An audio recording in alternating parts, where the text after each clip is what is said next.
ధనస్సు వారికి గనక చూసుకున్నట్లయితే మీకు ఈ పక్షంలో ఉండేటువంటి గ్రహస్థితిని గనక గమనించినట్లయితే రెండవ స్థానంలో ఉండే చంద్రుడు అష్టమం వరకు సంచరిస్తాడు. వక్రించి రెండు వైపు వస్తున్నటువంటి బుధుడు మూడో స్థానంలో పరాక్రమ స్థానంలో కుజుడు రాహు ఉన్నారు. చతుర్థ భావంలో శని శుక్ర రవి యొక్క సంచారం జరుగుతుంది. మరియు అదేవిధంగా గమనించినట్లయితే వీటితో పాటు మీకు భాగ్యంలో కేతు యొక్క సంచారం జరుగుతుంది.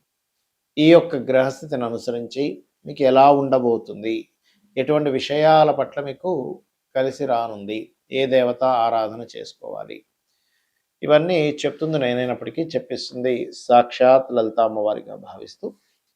ప్రధానంగా ఇక్కడ మీరు అర్థం చేసుకోవాల్సిన విషయం, మీకు అర్ధాష్టమ శని నడుస్తుంది కదా అనేటువంటి దిగులు కొంచెం పక్కన తీసేసేయండి ఈ పక్షంలో. ఎందుకంటే శుక్రుడు వచ్చి జాయిన్ అవుతున్నాడు.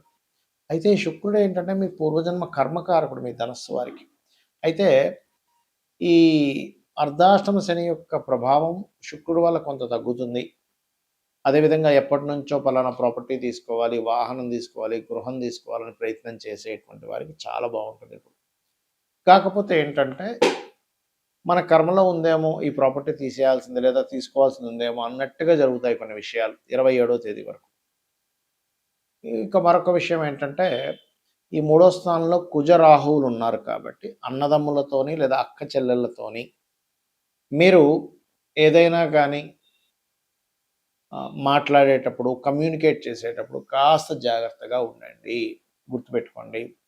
అలాగే మరొక విషయం ఏంటంటే ఈ 4వ భావంలో ఎప్పుడైతే శుక్రుడు శని ఉన్నారో ఒకటే గుర్తుపెట్టుకోండి, ఈ శుక్ర శనుల వల్ల మీకు ఉన్న గృహంలో కొంచెం పై ఫ్లోర్ వేయడానికి కూడా ఇది అనుకూలిస్తుంది చెప్పాలంటే.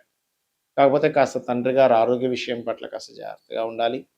మరియు అదేవిధంగా వివాహ నిర్ణయాలు, వివాహ సంబంధించిన విషయంలో ఇప్పుడు ఉండేటువంటి గ్రహస్థితి కొంచెం ప్రతికూల ఫలితాలు ఇస్తూ ఉంటాయి. బికాజ్ ఆఫ్ సప్తమాధిపతి ఉన్నటువంటి బుధుడు కొంచెం పాపగ్రహాల మధ్యన ఉన్నాడుగా, అందుకని.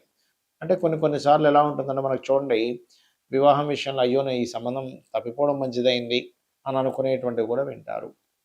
అయితే మార్కెటింగ్ రంగాల్లో ఉండేటువంటి వారికి, ఈ రంగాల్లో ఉండేటువంటి మార్కెటింగ్, బిజినెస్ రిలేటెడ్ ఎంబీఏ చదివిన వారికి కొత్త ఉద్యోగ అవకాశాలు అయితే ఖచ్చితంగా వస్తాయి, అందులో ఎటువంటి సందేహం లేదు. కాకపోతే మీరు 17, 18, 19 ఈ 3 రోజులు కూడా ఎవరితోనైనా అగ్రిమెంట్స్ చేసుకునేటప్పుడు, కమ్యూనికేట్ చేసేటప్పుడు, మాతా మంచి కలిపేటప్పుడు కాస్త జాగ్రత్తగా ఉండండి.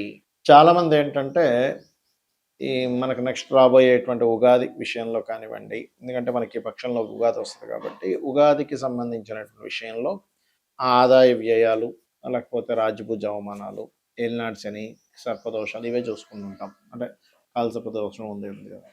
అయితే వీటన్నిటికంటే ముఖ్యంగా మనం చూసుకోవాల్సిన విషయం ఏమిటి అంటే, మీరు మీ పర్సనల్ చార్ట్ అనేది ఒకటి ఉంది.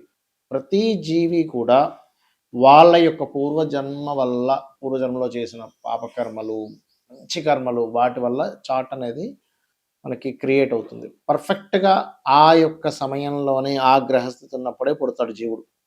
ఎవరెవరికి రుణపడి ఉన్నాడో ఆ రుణాలు తీర్చుకోవడానికి, ఎవరెవరు ఈయనకు రుణపడి ఉన్నారు వాళ్ళందరూ కూడా ఈ యొక్క జీవితంలో కలుస్తారు.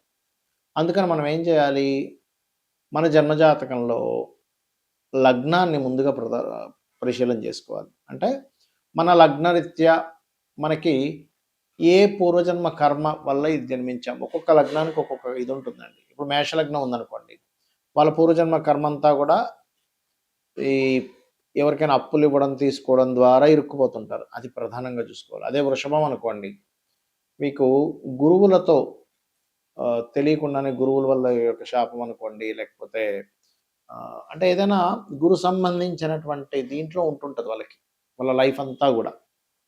మిథునం అనవసరంగా అగ్రెసివ్ అవ్వకూడదు, దానివల్ల వీళ్ళు పూర్వజన్మ కర్మలో ఇరుక్కుంటారు. కర్కాటకం అనుకోండి, వీళ్ళకి ఎంతసేపు ఏంటంటే మదరు, ప్రాపర్టీ, వీటి నుంచే కనెక్టివిటీ ఉంటుంది పూర్వజన్మ కర్మ అంతా కూడా. అదేవిధంగా సింహం జీవిత భాగస్వామి, బిజినెస్లు, వీటితో సంబంధం ఎక్కువగా ఉంటుంది పూర్వజన్మ కర్మ. అంటే వీటికి మీరు పూర్వజన్మ కర్మతో సంబంధం కలిగి ఉంది. అదేవిధంగా కన్య అనుకోండి, ఇక్కడ కూడా ఏంటంటే కాస్త మదరు, ఎమోషన్స్, ఫుడ్ రిలేటెడ్ వీటితో ఉంటుంది. తుల అనుకోండి ఉదాహరణకి, ఇక్కడ కూడా కొంతవరకు మీకు ఈ కమ్యూనికేషన్స్ రిలేటెడ్ గురువులతో ఇబ్బంది. అంటే ఇబ్బంది అనుకోండి, మంచి అనుకోండి. అంటే ఒక్కొక్క దానికి ఒక్కోటి. వృశ్చికానికైతేనేమో షేర్ మార్కెట్, ధనస్సుకైతే వివాహ సంబంధించిన విషయాలు, మకరానికైతేనేమో భూ సంబంధించినటువంటి వ్యవహారాలు, కుంభానికైతే మరలా మదర్‌తో ఉండేటువంటిది, ఎమోషన్స్‌తో ఉండేటువంటి కనెక్టివిటీ, మీనం అయితేనేమో తండ్రితో. ఎందుకు చెప్తున్నానంటే, ఫస్ట్ ఆఫ్ ఆల్ మీ పర్సనల్ చార్ట్‌లో పూర్వజన్మ కర్మ దేనితో లింకప్ అయ్యి ఉంది, ఏం కర్మ తీర్చుకోవడానికి వచ్చారన్న విషయాన్ని తెలుసుకోగలగాలి. ఇక రెండో విషయం ఏంటంటే, మీరు ఇప్పుడు ధనం సంపాదించలేకపోతున్నాం. అసలు మీ ధనాధిపతి ఎవరు? దాని యొక్క కండిషన్ ఎలా ఉంది? ఏ రెమెడీ చేసుకుంటే మీకు ఫైనాన్షియల్‌గా గ్రోత్ బావుంటుంది? సిబ్లింగ్స్‌తో ఎందుకు మీకు ఇబ్బందులున్నాయి? Third house. అదేవిధంగా ప్రాపర్టీ ఏ ఫేసింగ్ కొనుక్కోవాలి? ఎప్పుడు కొనుక్కోవాలి? ఎప్పుడు ఇన్వెస్ట్‌మెంట్ చేస్తే మంచిది? అసలు మీ పేరు మీద కొనొచ్చా లేదా? సంతాన అభివృద్ధి పంచమ స్థానం. అదేవిధంగా రుణము, రోగము, శత్రుత్వాలు ఎందుకు పెరుగుతున్నాయి? ఎందుకు ఇబ్బంది పడుతున్నారు? Sixth house. జీవిత భాగస్వామి ఎలాంటి వాళ్ళు వస్తారు? ఎప్పుడు వివాహం చేసుకోవాలి? ఏది రైట్ టైం అసలు వివాహం చేసుకోవడానికి అని చెప్పేది సెవెంత్ హౌస్. అలాగే ఆకస్మిక సంఘటనలు అనుకోండి, తండ్రి యొక్క తత్వము, తల్లి యొక్క తత్వం అనుకోండి, కెరియర్‌లో ఎందుకు ఎదగలేకపోతున్నారు అనుకోండి.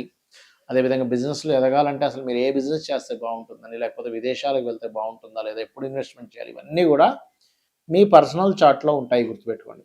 దీన్ని వదిలేసి ఏదో గోచారంలో ఏలినాటి శని వచ్చేసింది, లేకపోతే అది బాలేదు, ఇది కేవలం 5-10% మాత్రమే దీని ప్రభావం ఉంటుంది. అయితే ఆ 5-10% కూడా మీరు ఎందుకు రిస్క్‌లో పడాలి అనే దాంతో ఈ గోచారం ఇలా ఉంది, ఈ గ్రహస్థితి ఎలా ఉంది, ఈ జాగ్రత్తలు తీసుకోండి అని చెప్తూ ఉంటాం.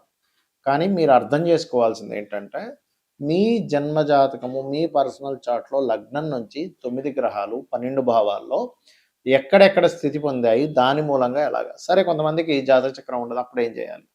సింపుల్‌గా ఏం లేదు. ఉదయము, సాయంత్రము లలిత చేసుకోండి. మీ జాతక చక్రంలో ఉండే దోషాలను అమ్మవారే తిరిగి రాస్తుంది.